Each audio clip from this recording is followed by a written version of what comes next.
Assalamualaikum warahmatullahi wabarakatuh. Hari ini kita akan belajar berkenaan satu sifat Nabi, iaitu sifat tabligh. Sifat tabligh. Okey, apa itu tabligh? Tabligh ni adalah secara maksudnya adalah menyampaikan. Menyampaikan.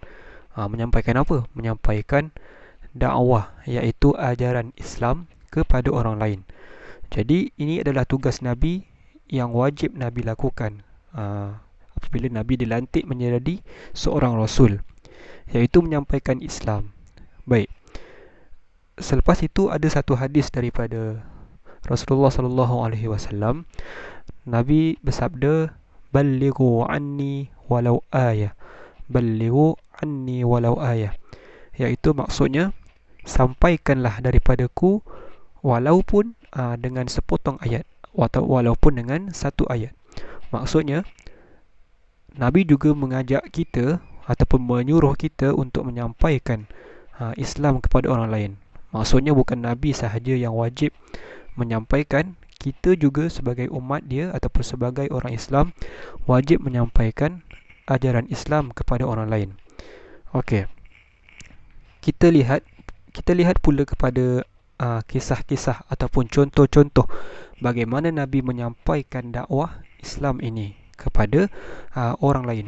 Okey, contoh yang pertama, kisah Nabi SAW berdakwah ataupun menyampaikan Islam dengan secara rahsia, iaitu berdakwah secara rahsia.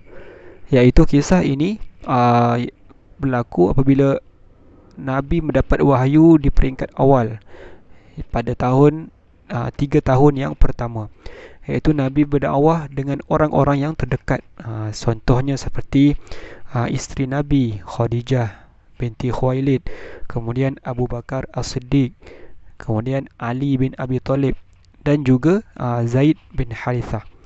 Jadi empat orang ini adalah orang-orang yang terawal memeluk Islam, kerana Nabi tidak berdakwah secara terbuka.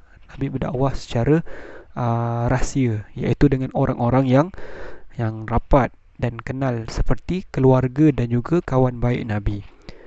Tetapi apa yang berlaku juga semasa berdakwah secara rahsia ini, orang-orang yang dekat seperti bapa saudara Nabi sendiri, iaitu Abu Talib. Abu Talib juga tidak memeluk Islam walaupun dia ni bapa saudara Nabi. Kerana apa? Kerana dia tidak mahulah, kerana dia tidak mahu menerima Islam, maka Allah tidak berikan hidayah di dalam diri dia. Okey, yang kedua contohnya peristiwa di Bukit Safa. Peristiwa di Bukit Safa. Okey, peristiwa di Bukit Safa ni setelah 3 tahun Nabi Muhammad berdakwah secara rahsia, Allah Subhanahu Wa Taala memerintahkan Nabi untuk berdakwah secara terbuka. Jadi selepas itu Nabi pun pergi ke satu bukit dipanggil Bukit Safa yang berada di Mekah, dan Nabi menyampaikan Islam di sana.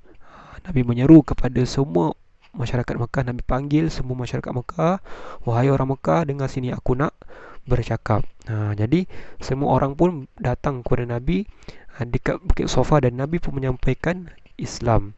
Nabi menyeru supaya sembah Allah yang satu, bukan sembah berhala. Jadi ketika itu berlaku juga cabaran. Apa cabaran yang berlaku?